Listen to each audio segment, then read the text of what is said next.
fixed it. So I'm going to open the question and draw for questions while we do this. Obviously, we've heard from Heather, Henry, and Chuchan. Does anyone on the floor have a question to start with? We won't move into a panel discussion, I think, until Michael has spoken.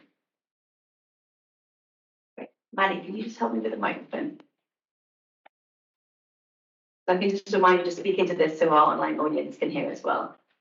Very much. Thank you. I really enjoyed all of those papers. I have a particular question for Henry in relation to, you said that current, I think what I would call authorised heritage discourse doesn't emphasise the telling of Pearl Fisher's debt.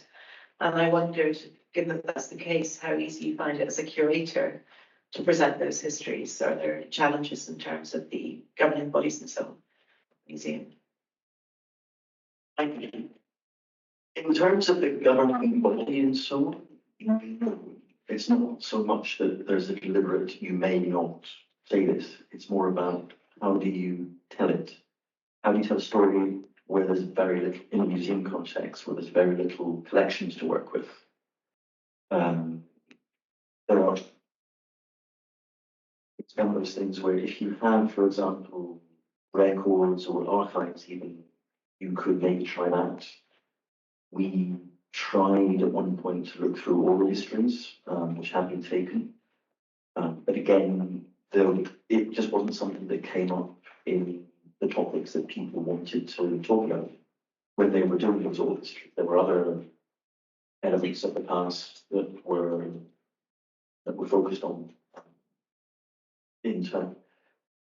So to answer your question, I would say that in reference to pearling, again, pearling is it's a funny topic and that everyone knows it went on. It's central to the identity of all the Gulf states, really, because it was the main activity before oil. It's the reason that these countries are there in their present configurations, if you like. But there are only parts of it that are, let's say, museumable. It's a word because of the nature of the story. Pearling kits, pearls themselves, ethnographic material, diving weights, and so on and so forth, merchant's kit, all that kind of thing. There's a fair bit left in terms of the collection, and collections have been gathered of that kind of material. But in terms of the events, that's an element that has been forgotten, deliberately or not, I can't really say, but again, there are physical challenges to collecting it. I hope that answers your question. Thank you. Henry, I have a sort of follow-up with that question, if I might. You talk about strategic memory and remembering. What about the community itself and how has it received this addition to the story in the museum? In terms of the community, so I'll fix you to answer the question. So in terms of the community, as far as the feedback we've had, they're generally pretty happy with the museum. I mean, it's streamlined, but it looks nicer and it tells the stories in a more structured way. And I've had to go back to that a couple of times just for checking inspection things, checking on things. And we haven't taken a formal survey or audience measurement, that kind of thing, but certainly what people there have told me is that they appreciate it. In terms of the themes that are talked about, I think it's structured. One is about pearling from the diver's perspective and from the merchant's perspective. So you have, again, ethnographic material. This is a diver's kit, the rope, this is the weight, this is the kind of knives they used. You also have things like the merchant's kit, the little weights for the pearls.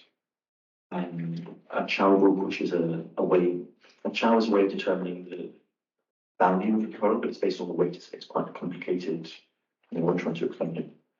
But those are quite rare, and we have a couple of examples there. The other gallery focuses on the island and the wider world, links to India, Iran, Iraq, or Mesopotamia, depending. And again, that element of the story, people quite like. They like the idea that, you know, because Delme is a little bit, it's making its pond, let's say. But they like that, again, this place used to be important, it's not a complete backwater.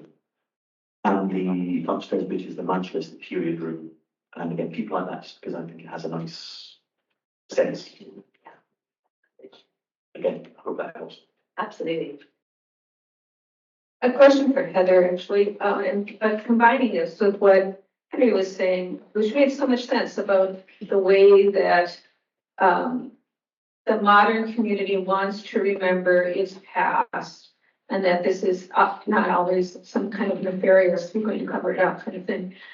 But I'm thinking about that and thinking, well, that the modern community, and I guess I'm thinking of things like thinking about things like the American South, too, how it wants to remember its past, that it would want to remember as well the story of the, you know, the hard scrabble, work hard, become a success there in the Caribbean kind of story, as opposed to we went and were enslavers and made money off of, you know, human trafficking story. And so how do you reconcile those two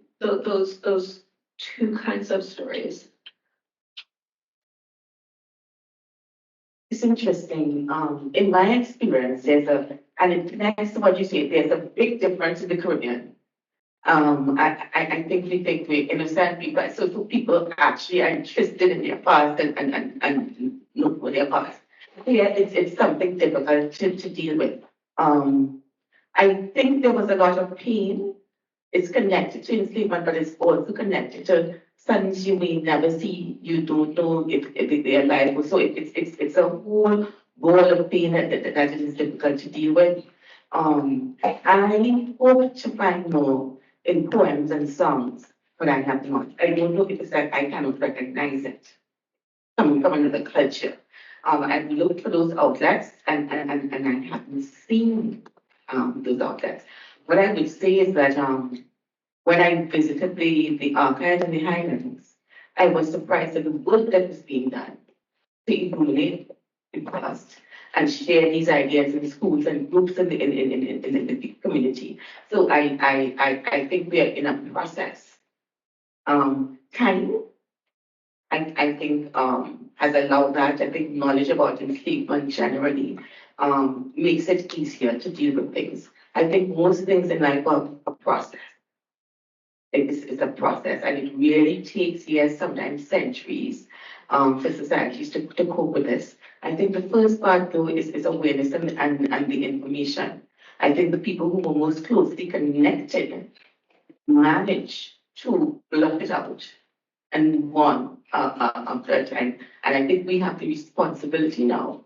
I think we are more empowered now with the information we have to think about how do we get this kind of information back into societies in a way that they can understand and deal with it and cope with it. But there's a distinct difference in the Caribbean where I was so surprised to find so many people actually doing their own research and could tell me who came as a Chilean overseer and what they did. So yes, societies deal with their past in different ways. Circumstances make a difference. But I still believe in the case of the Highlands and the Islands, I think there's something there that I have not seen yet because it must be there. It doesn't make sense. It doesn't make sense. I think there may be some poems, there may be some songs I cannot interpret and understand because every society uses that as a content. I'm actually going to hold the question there just because we do have our tech. I'm going to pick this up because I think this is partly what I'd like to unpack at the end as well. Thank you very much. Melissa, if you can just come down in case we have questions for Iman Malaka, and Melissa's very kindly going to translate those for us. So of course we have run out of time, but we would love to have a couple more questions from the floor. If you don't have them, I have a couple myself. But do consider asking our online panelist a question as well. Anyone from the audience? We have one question from our audience, and then we do a question online. Hello. So My question is for you, and actually, so it's a bit bouncing off the previous question, which was, how do you deal with both a glorious history, but also a dark history at the same time, right? The glory is built off of darkness. And my question pertains to, white guilt. So often when these questions of these dark pasts, and glorious pasts come up, there's a sort of resistance, right, to talking about slavery, about talking these things, because there's a sense of guilt in the current time. And I think often a sense of powerlessness, right? Your ancestors maybe did something, or what I can do today. So my question is, how maybe do you address white guilt, or how do you offer a way forward for these kinds of reconciliations and reparations in the present? Interesting.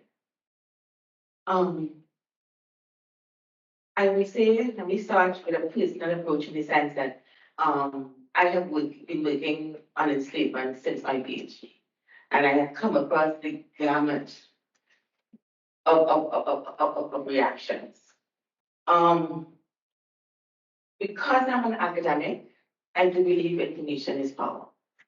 I do believe that. And I think we have to learn as people in 2024 that if we are to build better societies in the future, we need to understand our history, not just superficially, but understand the context that created these circumstances.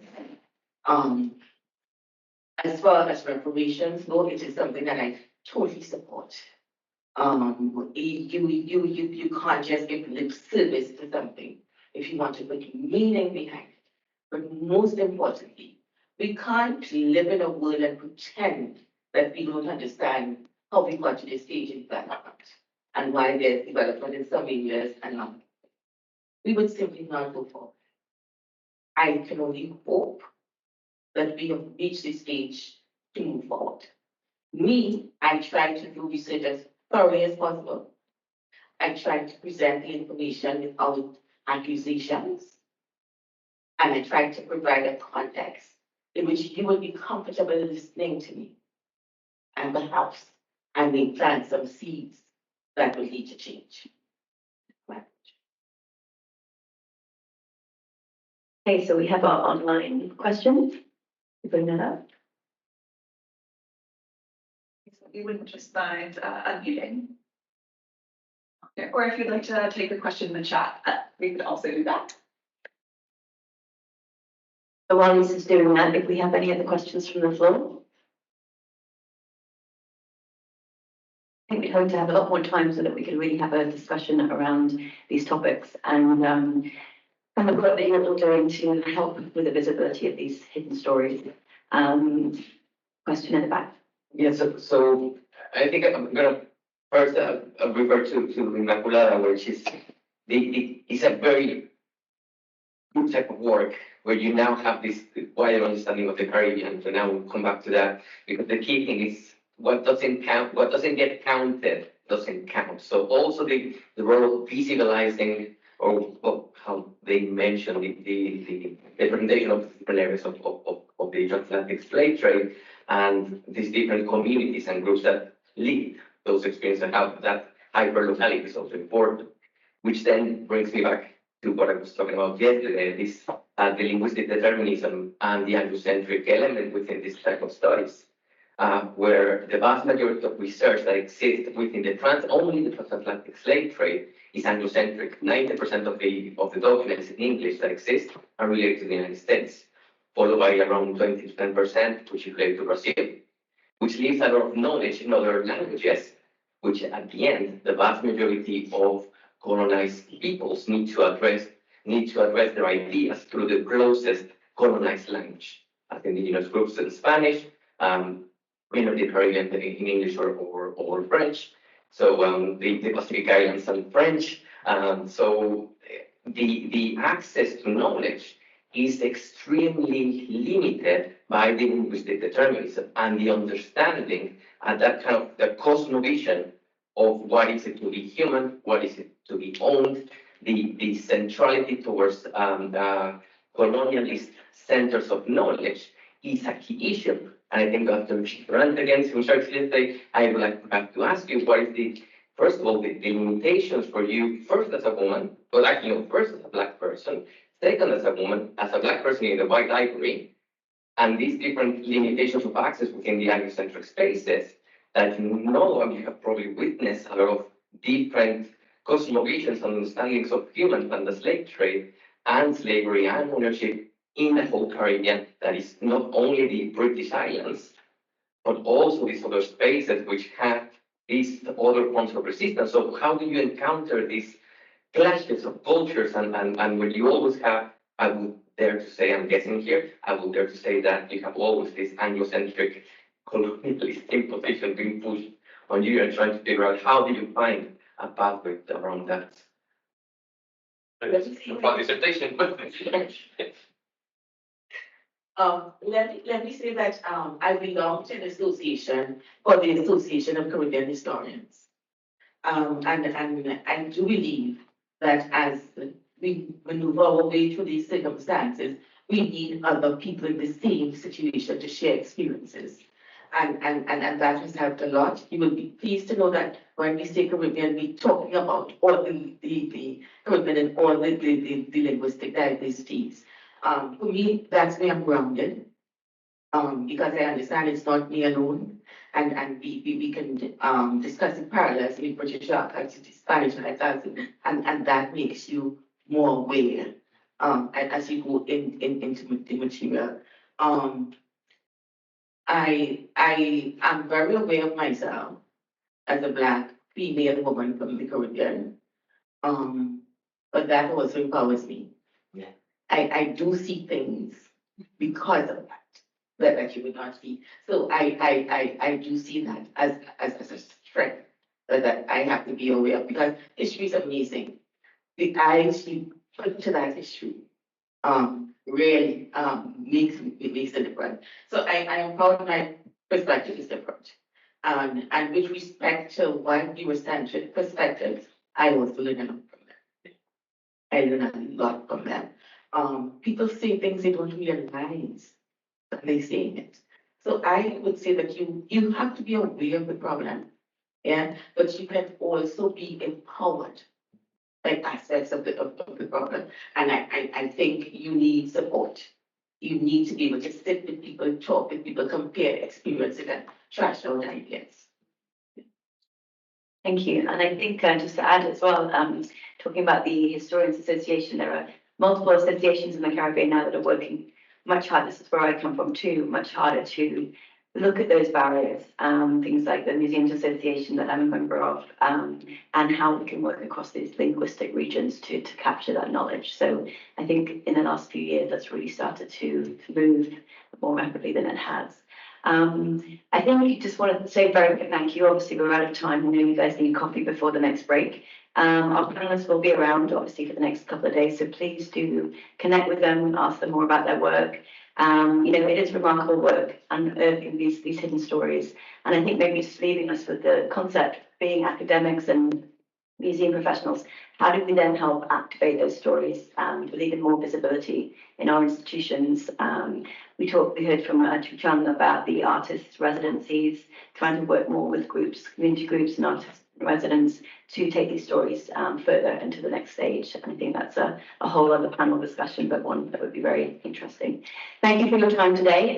Please go and have a coffee before the next session, which will be starting very shortly. And also thank you for offering to help if we needed a translator. And I'd like to thank you online for your contributions and telling us more about Gin Style and the sites.